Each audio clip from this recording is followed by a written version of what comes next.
এত সুন্দর পরিবেশ, এত ফুলের সমাবেশ, সত্যি পৃথিবী আজ অপূর্বভাবে সজ্জিত হয়েছে। দুর্গা, তোর বুঝে এসব ভালো লাগছে? আর কতদিন আমার সাথে যুদ্ধ করবি? আয় একসাথে মিলেমিশে কাজ করি। উফ, একটু প্রকৃতির সৌন্দর্য অনুভব করছিলাম, অমনি তোর আগমন হলো। তুই কি আসার আর সময় পেলি না? আগলে রাখবি, এবার তো আমি রাজত্ব করব। কেন রে, তুই আবার কি শুরু করলি? এই একটা কথা মনে রাখিস কিন্তু, তুই তো প্রত্যেকবারই আমার কাছে হেরে যাস। আমি এবার আর হাঁটছি না। আমি পৃথিবীতে গিয়ে মেয়েদের ওপর অত্যাচার করব, কেননা এখন মেয়েরা দুর্বল। কি বললি তুই? মনে রাখিস, নারীরা আমার রূপ, তারা কখনোই দুর্বল হতে পারে না।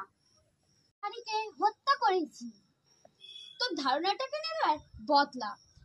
জানিস একটা নারীর মধ্যে কতগুলো গুণ থাকতে পারে? তার জন্যই তো এসেছি আমি এখানে। তাহলে দেখ এবারে, এই যে হলেন লক্ষ্মী, এই রূপের মধ্যে আছে সংসার চালানোর গুণ। আর ইনি হলেন সরস্বতী, এনার মধ্যে আছে প্রখর বুদ্ধি, যা তোদের মতো মূর্খ অসুরদের পরাজিত করতে যথেষ্ট। আর ইনি হলেন মহাকালী। এই রূপ কোনো নারীর মধ্যে জাগরিত হলে সমগ্র সংসার বিনষ্ট হয়ে যেতে পারে। রূপ আমার কিচ্ছু করতে পারবে না। আচ্ছা দেখি তবে। আমি নরম, কিন্তু আমি দুর্বল না। কেন আছে তার তোর কাছে নেই। তুই কালি দেখ তবে তোকে কেমন খেলি।